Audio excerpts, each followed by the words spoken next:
Pasok na ang Detroit sa playoffs. Ang Pistons at NBA minamadaling makabalik si Cade Cunningham. Nasa 2 weeks kasi ang re-evaluation niya kung magiging okay na ang collapse lungs niya. Tulad last year, merong mga player ang hindi nasama sa All-NBA team dahil nga sa eligibility ng rule. Mali pa, 65 game eligibility.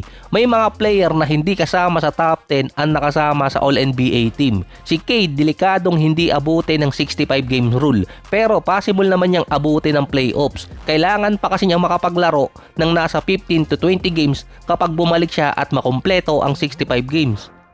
Para sa NBA at sa media, kailangan masama kasi si Cade Cunningham sa All-NBA team dahil wala silang mailalagay na best player sa NBA kung hindi naman nasasama sa All-NBA selection ng isang player.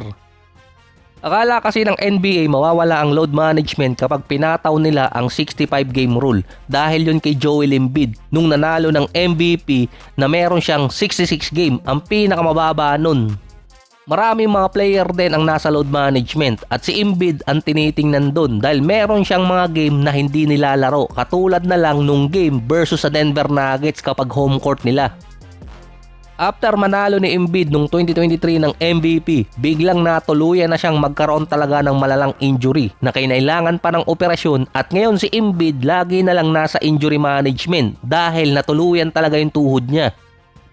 Si Jokic, iisa na lang ang natitirang bopper. Si Wemby, 2 pa. Pasok na sa playoffs yung San Antonio. Pero kailangan niya pa maglaro ng 10 games na merong 20 minutes pataas. Delikado pang magkaroon ng injury itong si Wemby, puwera usog. Si Kawhi, nasa isa na lang ang bopper. Ngayon, nagkakaroon din ng injury at yung Clippers umaangat pa rin. Posibleng hindi rin masama sa All-NBA team itong si Kawhi. Si KD, pasok na sa rule. Naka 66 games na kasi siya.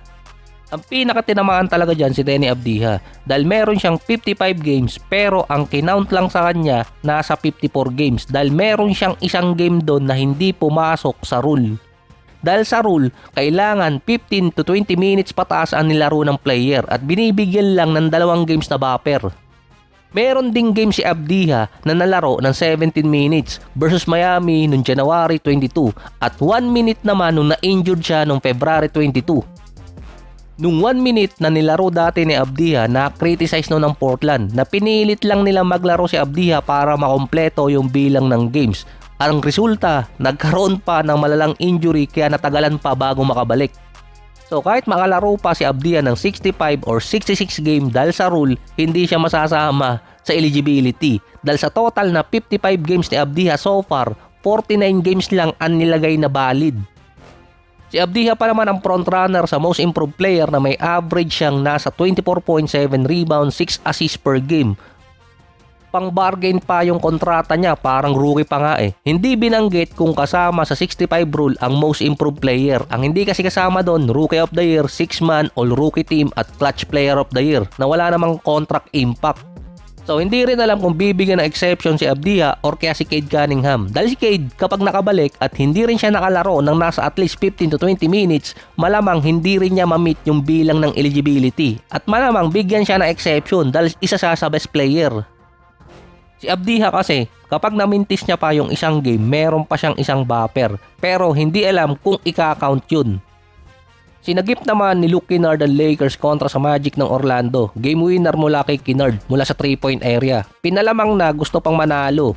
9-game winning streak na ang Lakers. Sila ang may pinakamaraming panalo sa stretch ng March.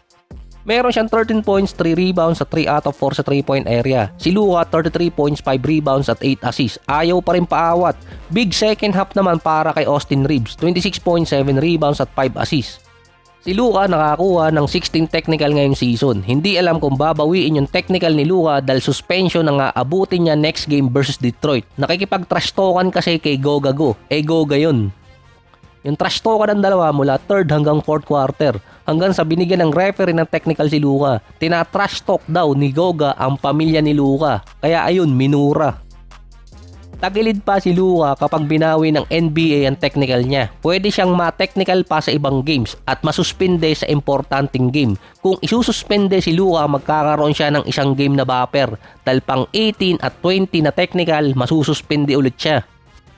Pero yung pang 17 at 19 magmumulta lang si Luka. So parang mas better pa na hindi bawiin yung technical ni Luka dahil either way ang papatakan lang naman nun suspension at walang buffer kung sakaling bawiin yung pang 16 ni Luka. Kapag hindi binawi yung 16, yung pang 17 magmumulta lang si Luka tapos yung pang 18 saka pa ulit siya masususpinde sa susunod na game. Si Luka common pa na binabawi ng NBA yung technical niya. Pero ngayon sinabi rin kasi ni Redick kaya hindi nakakasama sa MVP ranking or discussion si Luka dahil sa pagrereklamo niya sa referee. Yung pagkaka-technical kasi niya trash talkan dito kay Goga.